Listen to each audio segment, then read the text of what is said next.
Readers of God and Autobiography are fascinating people. Take Matt Cardin, for example. Matt is a writer of eerie fiction, the kind that explores the twilight zones of life. He had never posted a review on Amazon until he read God and Autobiography. Let's meet Matt now. I think you're one of the most fascinating people I've ever encountered, and I'll tell you why. It's because of what you do.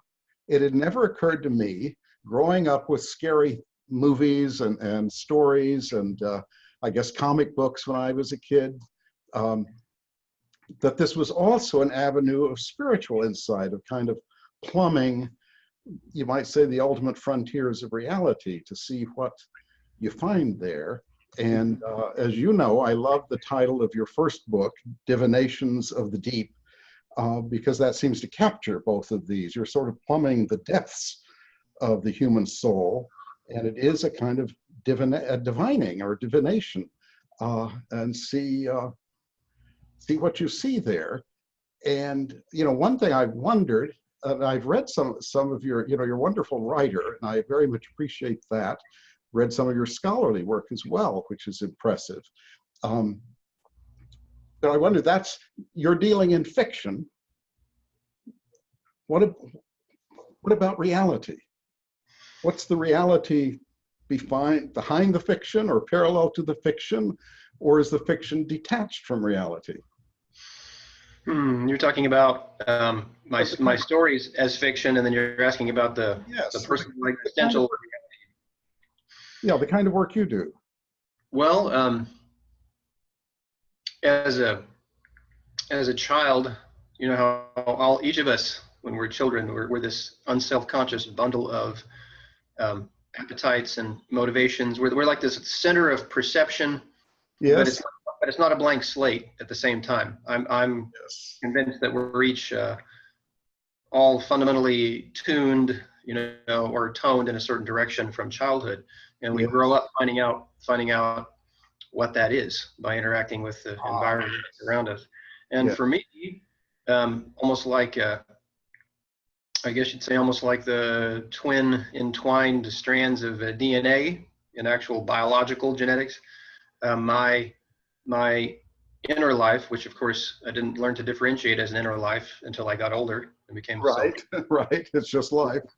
Yeah, it's just life. There's no distinction between here and there, right? Inside, outside. Right. Well, even I can remember back even before that distinction started to become psychologically clear to me, but then especially afterwards, I was always turned in a religious direction. As you know, I was raised as an evangelical Christian in the independent Christian church. And in a small town in Missouri? Yep, Cassville, Missouri. Cassville, Missouri, a little town of 2,000 people. And I took my religion seriously. I mean, yes, I was taken to Sunday school and youth groups and all that, but lots of people are.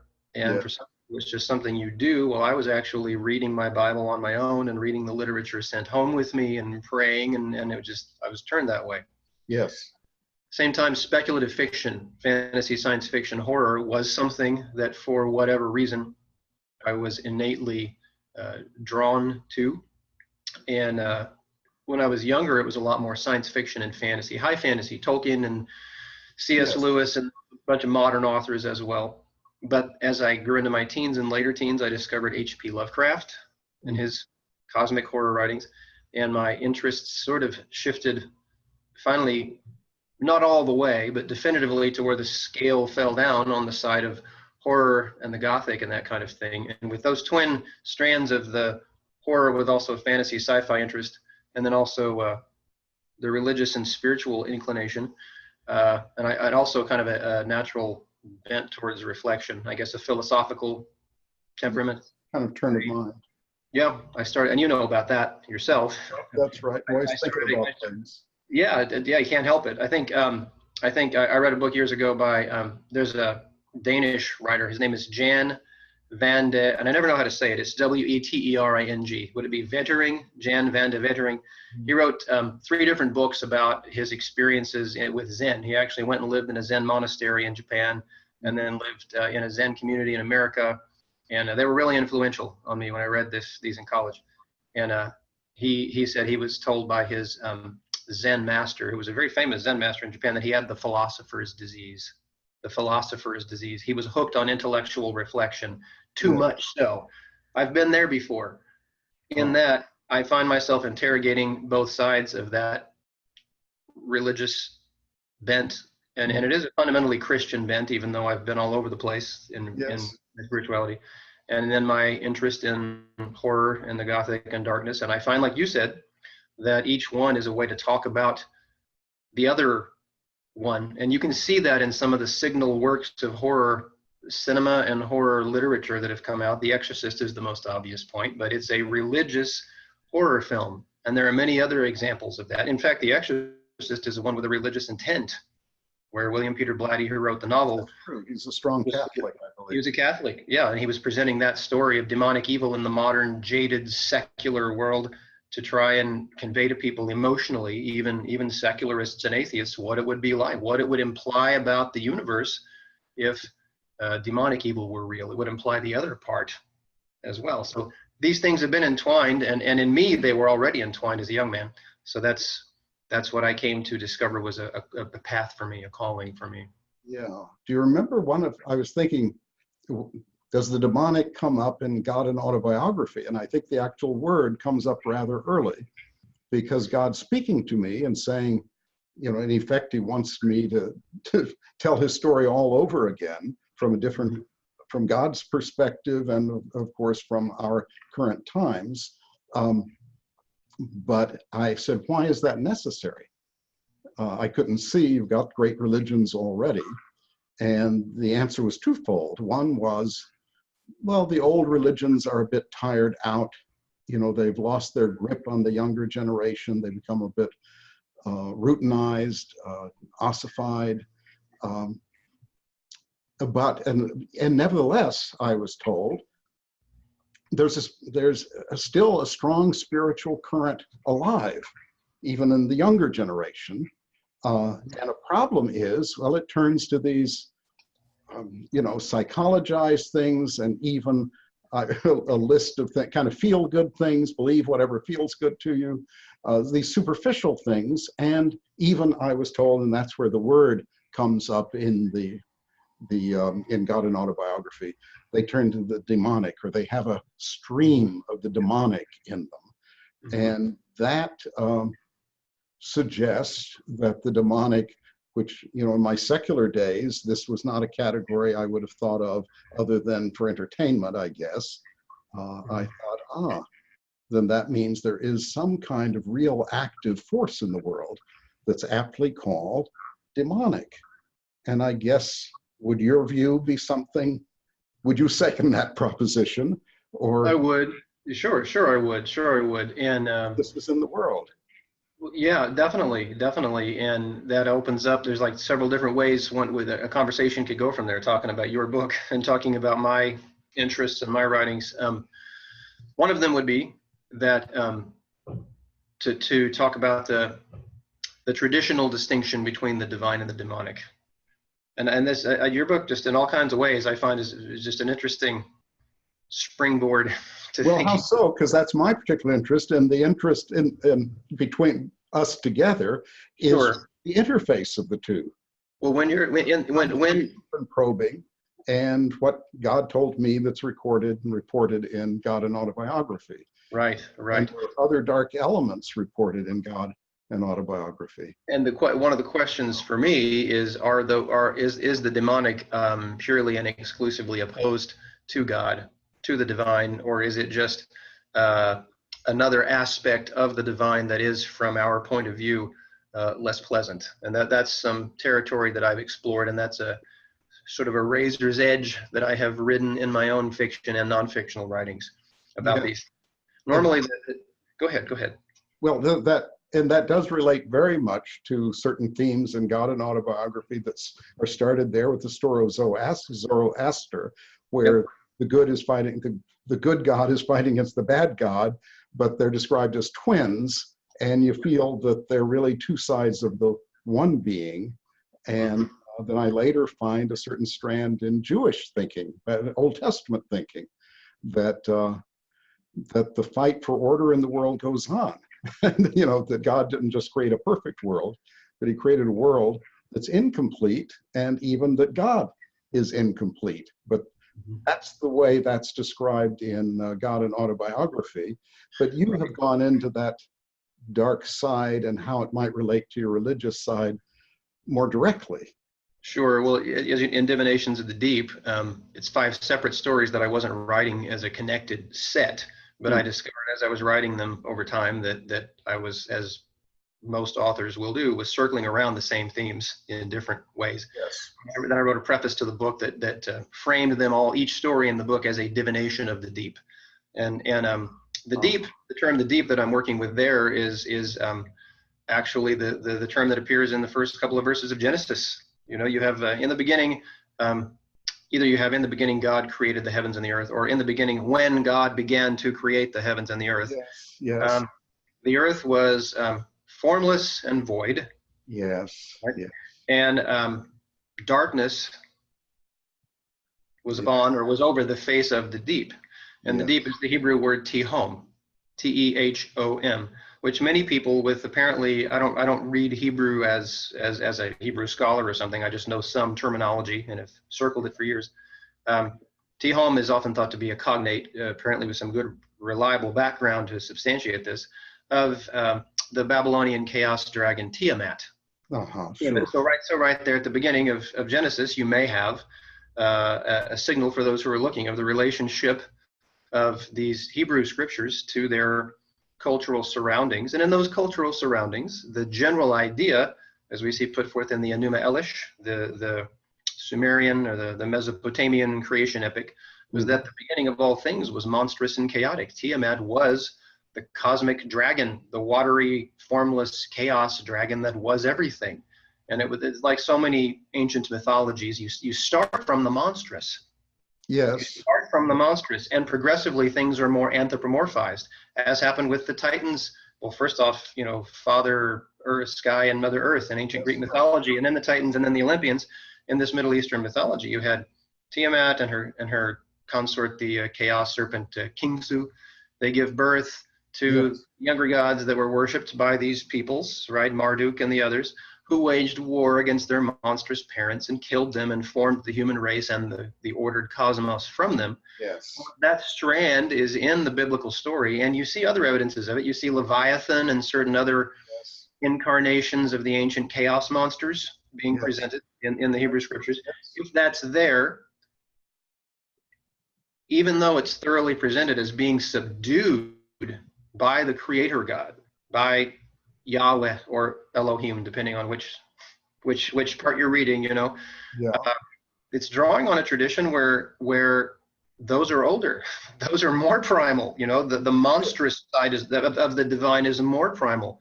So when we're talking about the distinction today between the demonic and the divine, or God and the devil, or whatever you want to say, to me, there's a vein of power, and I don't claim to have any answers, any resolution to this particular tension. There's a vein of power in questioning and exploring all of those things and saying, look, they're not divisible.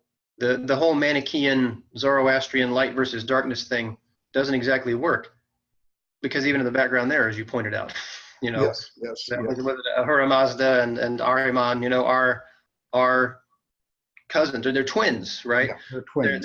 There's a flip side thing going on here where the demonic can appear as divine and the divine can appear as demonic, and that says something fundamentally important about the human consciousness of these things.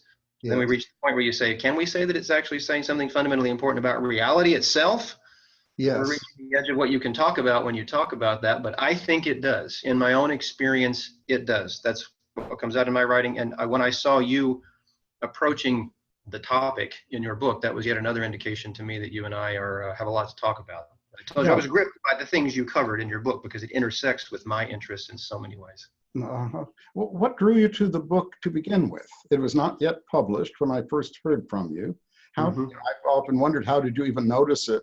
And what made you, you know, one notices a lot of things on the internet or wherever without opening them, even if they look mildly interesting. But you opened this and read into it and contacted me. So that suggests something connected I was actively looking for things about writings, both old and contemporary, about experiences of preternatural or anomalous communication. I had been conducting a pretty long and extensive study on my own and doing a bunch of writing at a blog that I was running at the time, entitled News, of experiences of creative inspiration, artists, writers, musicians, poets, even philosophers. I count them among creative artists. Yes. And, you know, I think it was Jorge Luis Borges who said philosophy is a branch of speculative literature. So yes, yes. That's true. So they're creative artists. And I had been looking into the experience of the muse or the genius or the daimon or the demon, because it spoke to so many things that had dominated me in my life as a writer. And I'm also a serious musician, keyboardist, pianist, composer. And it was fascinating to me, had been for years. And things pop up about that all the time in horror literature. That's another, and fiction and film, the domination by another presence, whether you're talking about possession or some other things. Think about that. Religious inspiration, hearing voices of the divine, inspiration by the divine, dominated by an evil presence, you know, in possession. This is yet another area where these things come together. And I was very interested in the philosophy and history of it. I was very interested in the artistic experience of these things. I was looking for things, studying. Here I find this guy who's a modern day philosopher, and you're writing about that as someone who never had experienced such a thing, never had sought such a thing. No interest, totally secular. And there you go. And I was familiar with, of course, like a Course in Miracles and the Urantia book and all of these channeled scriptures, you know, the Seth material and all that stuff from the New Age channeling and all that, you know. And then I find you, and I think I read one of your posts that was sharing some text from the book. I forget which one it was. And I thought, well, that's very reflectively presented. And it's not seeming to try to get someone to join a cult or no, whatever, you know. No cult, no new religion. No, and the more I read, I saw your background and thought, wait a minute, this bears looking into. That's how I met you. You know, and actually no automatic writing, although it's God speaking, but it wasn't. I usually was encouraged to ask questions. You know, ask what's on your mind. Told to read sacred text and ask about them. And then I just wrote down what came to me, but I would not call it, I didn't go into a trance or anything. It was like doing an interview on the telephone. You know, right. And taking notes. And you knew your background. You knew the background too. You'd done your study after this started happening. I wondered, is he going to mention Conversations with God? Is he going to mention Neil Donald Walsh? And then there you do, right at the beginning of the book, and you kind of dispense with that and get it over. And I'm thinking, okay, you know, I'm familiar with that whole vein of stuff. Well, I saw that. It surprised me when I saw it. Big display in the bookstore, and I thought, hey, I thought I was supposed to be the one. And here, this guy's bringing out volume after volume of beautiful, divinely dictated prose, not at all my experience. But anyway, there it was. And people don't realize that Socrates, you might say the first philosopher, had a divine voice. It told mainly what not to do. And it occurs in Plato's dialogues from time to time where, and one I was reading recently, Socrates was about to leave the gymnasium after having done his exercises, and but the voice said, no, don't leave. So he sat there a moment more. Shortly, a young man comes along, pursued by two sophists, and is basically asking for Socrates' help in figuring out if what these sophists are telling him is right. And the dialogue takes off from there. The fact that stands, that is there. It's not that people who are scholars of Western philosophy or even just barely trained in it, you know, don't know that Socrates had his daimon or his daimonion. However, it was a shock to me when I was minored in philosophy at the University of Missouri to discover it. And then I read more about it. And then later in life, when I started doing this study of these things, I went back and read more. And you have Plato presenting Socrates talking about the divine madness of the poets and so on and so forth. And I'm thinking, you know, this is Socrates we're talking about. This is exactly Western philosophy. This is the guy from who was dissenting against the sophists. This is the guy who wanted to just speak unvarnished truth and hated anything that had to do with rhetorical niceties. And so he's the one that the West looks back to as the paragon of enlightenment and rationality. And then you go, and he had a voice that spoke to him, which is the litmus test these days in the post-Enlightenment era redefinition of psychic experience, which is the litmus test for insanity. It's quote unquote, is he hearing voices? Well, Socrates did. This is not unimportant. This is at the center of our entire Western cultural conversation, the great conversation. And there you are with your own personal experience of it. I can't, I think it's, I mean, you didn't ask, but I'm bringing myself around to saying, I think it's an important book. I mean, and especially since you bring it right into the context of religion, as it must be heard these days. Yes, and there's this tendency to think there's a good Jewish theologian, a great guy, Michael Wishograd, died not too long ago, who said, asked about, is prophecy dead? And he said, do you mean, has God retired and moved to Florida? Well, you know, and it's funny for people to study these old books and that God could speak to Jeremiah, but that God couldn't speak to anyone after that, and in spite of there being various people, including other famous people, Joan of Arc, George Fox, the founder of the Quakers, and so on. And when you think about it, if God could ever talk to anybody, why wouldn't he continue? You know, it doesn't. Tell me about your personal experience, because you've had a very serious encounter with the dark side. And would you mind saying a little about that? I know very little about it because you more allude to it than go into it in what I've seen. And maybe if it's painful to talk about, then, you know, don't say anything you don't want to say. But well, thank you. I have some distance on it. I have some distance on it, so I'm able to sort of contextualize it away from overcoming me at this point. But I never have had experiences. I've never had experiences of auditory communication of any sort. Right. But the beginning in the 1990s, shortly after college, I started experiencing sleep paralysis, but I didn't have a name for it. And I think I remember that I had a time or two or three or four earlier in life had the kind of common occurrence of waking up halfway and realizing I couldn't move and being a little panicked. And move. So you wake up in the middle of the night or semi-wake up.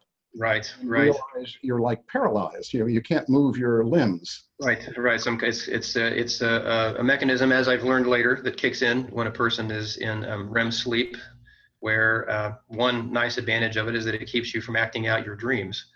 Okay. So there's the opposite version of it is sleepwalking, where that particular mechanism has shut off and you're actually moving and acting things out, but you're not conscious. In sleep paralysis, you attain partial conscious awareness, but you're still in that paralyzed state.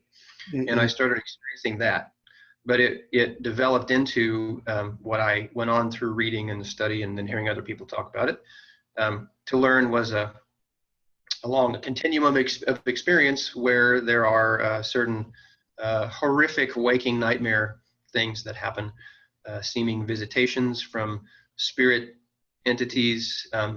During the paralysis. During the paralysis, I know you're familiar with the painting titled "The Nightmare." The Gothic painting of the woman she's thrown back across the bed or the couch, and there's the little demon squatting on her chest, and there's a horse, shadowy, dark horse, looking out from behind a curtain behind them. You know what I'm talking about? I've seen that. Yes. That's by a painter named Fuseli, and it's been titled the master. It's been characterized as the master image of the Gothic horror genre. He painted and was alive in the late 18th, early 19th century. He was friends with and probably had an affair with Mary Wollstonecraft Shelley, the mother, the feminist writer and mother of Mary Shelley. Right. Frankenstein, yes. And that he apparently experienced sleep paralysis, and this was a painting of that. And now, what visited you during speech? Sleep paralysis. Sleep paralysis. The one that sort of kicked it all off. I'd had these senses before during these paralysis experiences of something there, something under the bed. One night, middle of the night, early morning, 2 or 3 in the morning or whatever, I woke up and I was paralyzed, and there was this figure standing at the foot of my bed that was complete blackness, complete darkness. And it was more like, it wasn't something there. It was more like a black hole in the room, like some part of the fabric of the reality of the room had been cut out. And it was shaped like a humanoid shape. And it was this vortex, and there was like electricity and lightning and this crackling, sizzling power to it. And essentially it was standing there sucking me into it, like sucking my soul, my whole being into it. It was like it was the antimatter to if I were matter. It was the anti-me. It was my doom. And I woke up to that. And then my wife started hitting me and yelling. And so I thought she was seeing it too. And then she was shaking me and all this. And then I actually woke up. And it was like a thing that has happened in a couple of different John Carpenter movies. I had woke up from a deeper level of sleep into some kind of nightmarish thing that's all experiential appearances. It was like it was happening on a level of consciousness that my consciousness had slipped below. And when I started coming towards wakefulness, because I'd been making this attempting to scream noise, she tries to wake me up, and I reached that level, and there's this thing. And then I really woke up, and it wasn't there. And versions of that came again and again and again. And along with those things, my whole emotional cast for years started to darken, and my philosophical worldview started to darken. And I almost couldn't read Lovecraft and such anymore because it was as if it was too real. I mean, it was like something had happened or was happening to me, and I was so sensitive to these great writers and the powerful images. The images and the literary horrific implications of what would it be like in a world where basically nightmarish chaos and madness from the human point of view is what's real, and we're just sort of this outpost of our own little private world where what we call sanity is just this protective wall that we've put up so we can't actually see the reality of things, which is awful. Yes. So that actually started crossing over from nighttime experience to daytime experience. I thought I was going insane. Yeah, my horror writing came out of that. Yes, yes. How on earth did you get past it? I don't know. Oh. There was no spiritual discipline that I followed. There was no great revelation I came to. The sleep paralysis attacks became more gradual, more intermittent, and then eventually disappeared altogether. And I guess turning them into both fictional and non-fictional explorations of the associated ideas and themes. That was helpful, you believe? Did something. You probably never saw Wes Craven's New Nightmare, did you? The movie Wes Craven's New Nightmare. Yeah. It was a meta-fictional Freddy Krueger horror movie, but Craven had the conceit in that movie that the Freddy Krueger character, the knives for fingers, slasher character from the 80s, Craven had invented that. And in this movie, he played himself, and he had actors from the first movie play themselves. And in the movie, they'd stopped making Nightmare on Elm Street movies. And so Freddy started breaking through into the real world and attacking actors and such. And Craven, at playing himself at one point, tells them he's writing a new movie because what they had accidentally done was tapped into some primal monstrous force, and they had to make another story about it to keep it enchained by the story. And to an extent, that feels like something that may have happened to me. Yes, I've sometimes thought of your fiction as looking at the darkness that shows between the cracks of reality or around the edges. But now I wonder, when you're looking into the darkness, does one ever see the cracks of light showing through or around the edges? Or does that not happen? It's a completely valid question, and it's a strange answer for me because without any real decision to do so, my inner experience and my locus of motivations and such has shifted over pretty significantly away from those things. I'm still in principle interested in such things. I still know much about such things. I'm still moved by writing about such things, and maybe moved to write more such things myself. Yes. But in my personal life, an actual practice of spirituality, of Christian spirituality, has come to be more central. And I just kind of wonder if one can't make objective judgments about oneself, but I wonder if I might have I just have a better appreciation of some of the dark side of things that may be real, and the dark sides of human spiritual experience that can happen. But I don't, what you're saying though is completely valid. It's not like it's balanced on both sides. It actually is balanced on both sides. And yes, you can look in the darkness and see the light, and it's not like there's only the darkness. Right. It's not like there's only the light either. I myself am much more firmly It's not only in the light these days. Yeah. So we live in a world of dark and light, when, roughly speaking, and navigate our way through that world. Yes. Yes. What would you say you learned from that extraordinarily difficult experience? You know, being a reflective person, you know, is there something, let me put it this way, if you had not had that experience, what would you have missed? What would you not have that you now do have? That's a great way to ask it. I don't think I would have an actual sense of the gravitas and the reality of the world of just spirit in general as I do now. And I would not have as great an appreciation for the actual reality, not just as an entertainment matter. Yes. The actual reality of the dark side spiritual things, the dark side experiences to which people can fall prey, and must be accounted for in our maps of reality if we're not going to commit a grievous error of allowing certain things to have free reign because we refuse to acknowledge them. I think I wouldn't understand that as well as I do now.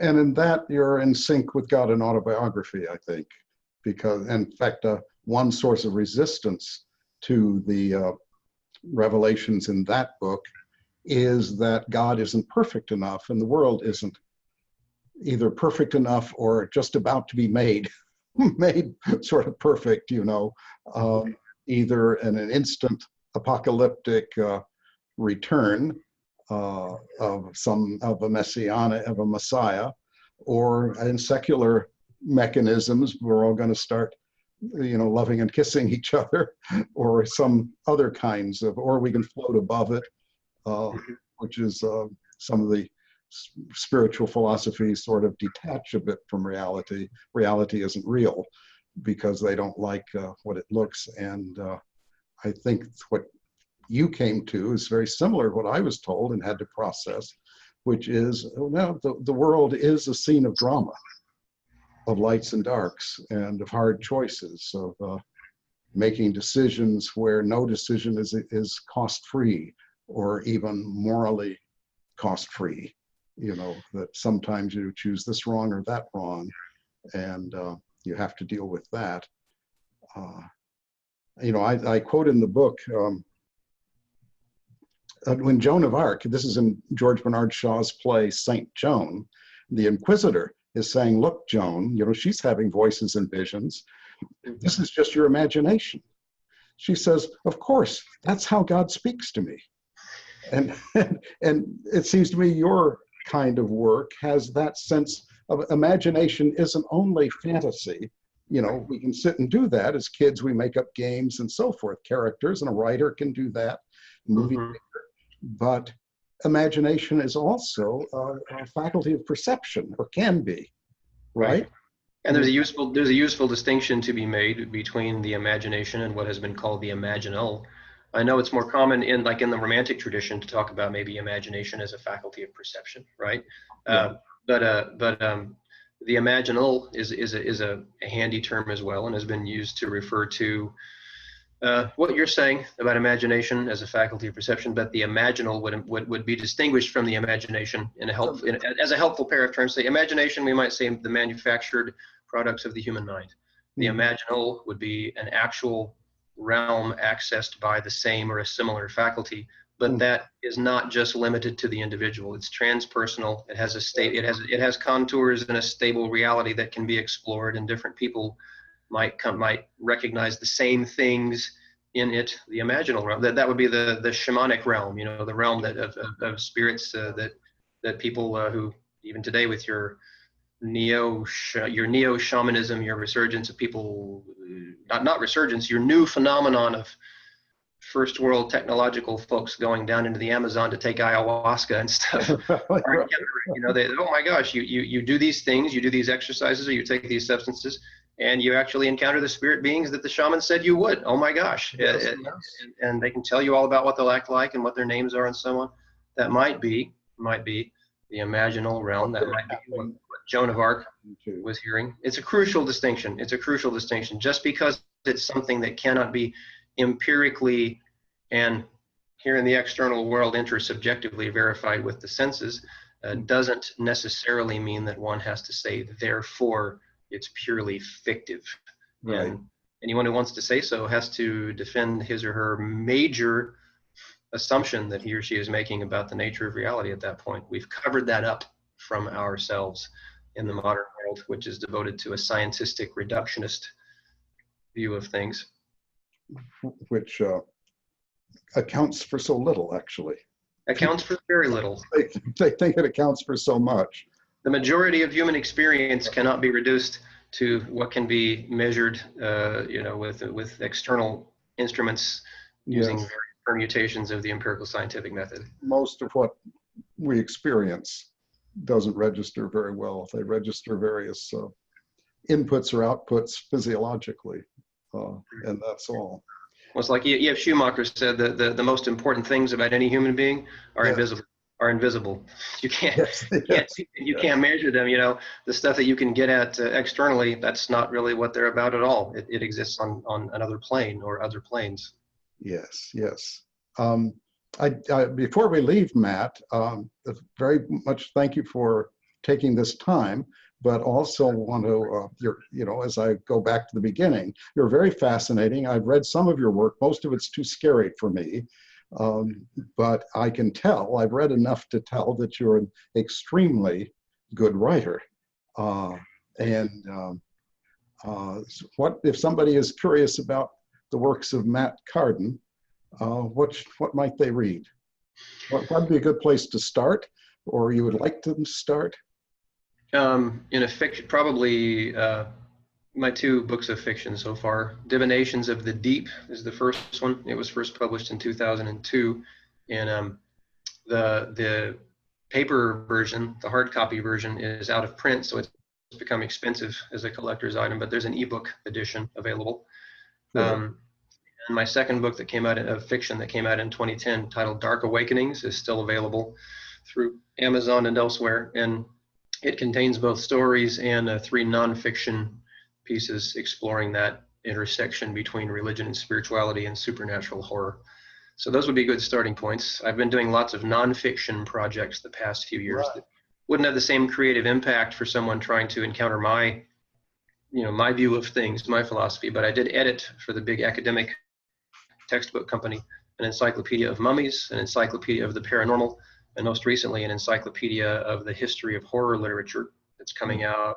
When we're talking right now, it's coming out in about a month and a half, and it has 400 or so entries from about 70 authors from half a dozen different countries. So it was a massive undertaking.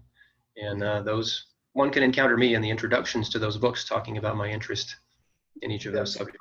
Yes. I also have web presences. I have the Teeming Brain, just www. The Teeming Brain website. Yeah, it's .teemingbrain.com, where I've, since 2006, pursued my own interests. I've published essays, I've published interviews with other people. I've had several writers come in and write their own guest posts for me, and I track the subjects that we're talking about, plus various trends in society and life that strike me as distinctly dystopian and apocalyptic. Yes. I have a long-running web presence there. Yes, yes. That would introduce people to me if they're interested in joining a conversation like that. Yeah, that's a nice thing about it. It's very conversational. Early, you asked if I would be interested in doing that, and I would have been quite interested, except it's fiction-centric, and it's easy for people to assume that God and Autobiography is somehow my own creative product. Right. But in fact, it was a shocking set of revelations to mind. I think there's an Amazon review right now, right? It's been around for a while, but somebody there, one of their review starts by saying, "Huh, I thought it was a novel." They thought. That's right. Yeah, probably the worst. the worst review I've gotten was the person who was disappointed that it wasn't a novel. I'm glad they noticed. Yeah, it's like, well, I'm sorry this wasn't what you thought it would be. Too bad, discovering the reality didn't somehow make you open to that. It wasn't what I expected, so I hate it. Yeah. Silly Yeah, response. the very worst was someone who found it not biblical enough and sort of made fun of it and quoted several things. And I did post a comment where I simply explained the context, of these. Nothing is easier if you want to criticize someone than to take one sentence out of context. So all I did was provide the context for each of these. And you read that, it makes a lot more sense. And we hope not to take you out of. My wife has come in. Abigail, is he quoting Keats? Keats? Yeah, teeming brain. Oh, the phrase, she's more literate than I am. The term teeming brain. I have fears that I might die before my pen has gleaned my teeming brain. Yes, that's where it came from. Hi, Abigail. Hi, Abigail. Nice title. Well, maybe we'll meet in person sometime. Well, thank you very much, Matt Cardin, for being with me, taking this time. It's really an adventure to talk with you. Well, thank you. It's an adventure to keep on reading and rereading your book. I really hope it continues to circulate and accomplish what it's supposed to accomplish and reach more people. Yeah, exactly. Thank you for being open to it. Thank you.